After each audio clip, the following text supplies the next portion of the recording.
The political space in Kenya is changing rapidly, and it has already changed for President William Ruto. Today, at Safari Park during the prayer breakfast, Ruto said something that many people are questioning and also others are debating in various platforms. William Ruto mentioned something about 2027 elections, and here, whatever he was speaking, he said it with a resigned mood, a resigned tone. We understand how President William Ruto addresses the crowd, rather addresses the nation. He's always jovial, he's always articulate, and he's always, the mood in the face, it's warm. Today, the way he spoke to the people, it indicated someone who is resigning. Someone who does not know whether 2027 is going to be president or not. This is a sharp difference from the narrative they've been preaching in the past years. Ruto and his minions have been preaching, saying that 2027 they must be, the winners. They've been saying that. Others have been just dumping, saying that even if the votes will not be enough to make President William Ruto the president, they will outsource others and add them on the ballot and the basket of William Ruto. Those are careless words that were spoken by the Kapseret Member of Parliament, Oscar Sudi, and just recently, the Deputy Governor, Kakamega County, Ayub Savula. Is a statement that raised eyebrows. It raised serious concerns in Kenya, where people are questioning the credibility of IEBC, the credibility of the coming elections, if the people closer to William Ruto are indicating that they are going to steal elections. Because when someone says that wataenda kujaza, that means they already have a plan of rigging the coming election. So that tells you, if they are planning to rig elections, that tells you now they are so desperate. Yeah. But before I do a further and deeper analysis on the same, kindly let us watch this video together. Of this country. And we are going to have elections. And they will be peaceful. And there will be no violence. And they will be free and fair. Yes, they will be free and fair. Because what God has decided, no man can change. Yes, so relax. People are in a panic, I don't know. Ile Mungu ameamua ndio itafanyika. Yes. Si namna hiyo. Kama Mungu ameamua Ruto will get a second term, he will. Kama Mungu ameamua vingine, that's what will happen. And we will move on as a country. Yes. So relax. There's no problem. Those who believe they will divide this country, they will not. They will not succeed. Now, that is President William Ruto speaking today. Tell me in the comment section what you think about the mood and what do you think about the message, because that message was well choreographed. It was choreographed in such a manner that it indicated a person, a man who is desperate, a man who has lost it all, a man who doesn't know what tomorrow brings. And if you are keen enough, President William Ruto today looked a little emaciated than before. It seems there's something that is troubling President William Ruto so much.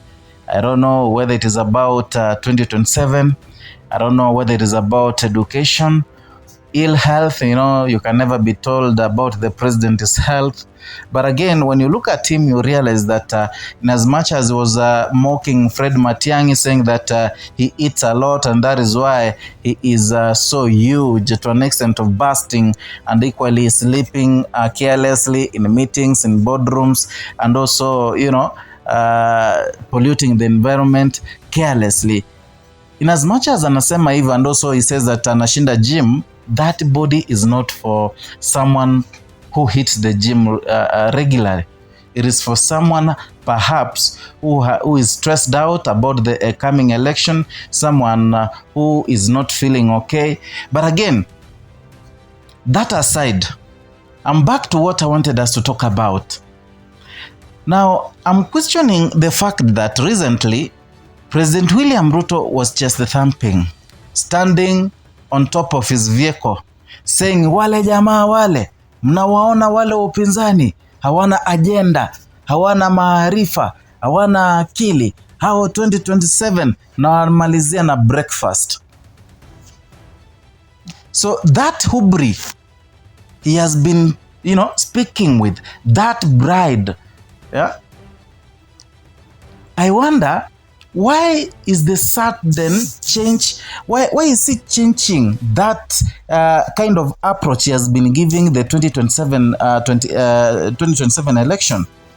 Yeah, because he was very certain, saying that he must win the coming election, telling Gachagua and abusing him as a tribal bigot, saying Matiang'i is so huge, saying Kalonzo hata nywele hana, saying Kalonzo hata hana akili. He has been abusing them, just thumping and knowing that he is defending his seat in 2027. So what changed? What changed here is because all the loopholes have been sealed. And what hits him so hard is the fact that opposition teams now are coming together. Yesterday, you saw the Mlembe Nation leaders coming together. That is Edwin Sifuna, George Natembea, and others, around 7 individuals who are so vocal. The likes of Kalasinga, the likes of Jack Wambok, they are there. Yeah, and Edwin Sifuna went to his social media and said, plus Boni Halwale. I was forgetting Boni Halwale, the bullfighter. That man is a man not to lose in election. He's a good foot soldier. So that tells you, and by the way, there is a political analyst I was interviewing recently, and he told me that for a president to win any election in Kenya, he must have a substantive number of votes from Western region. But as it stands, William Ruto, in as much as he got last time almost 30% of the Western vote, right now it's going to be so hard for him to get that 30%. That is because the emergence of Edwin Sifuna, Wetangula was much vocal in Western, and Musalia Mudavadi right now, they are being seen as betrayers. They are seen as sycophants of William Ruto. They are seen as people who are propagating a failed government, a government that is, a government that is, humiliating many people in Kenya. And they have lost their touch in the ground. They are not, talked about anymore.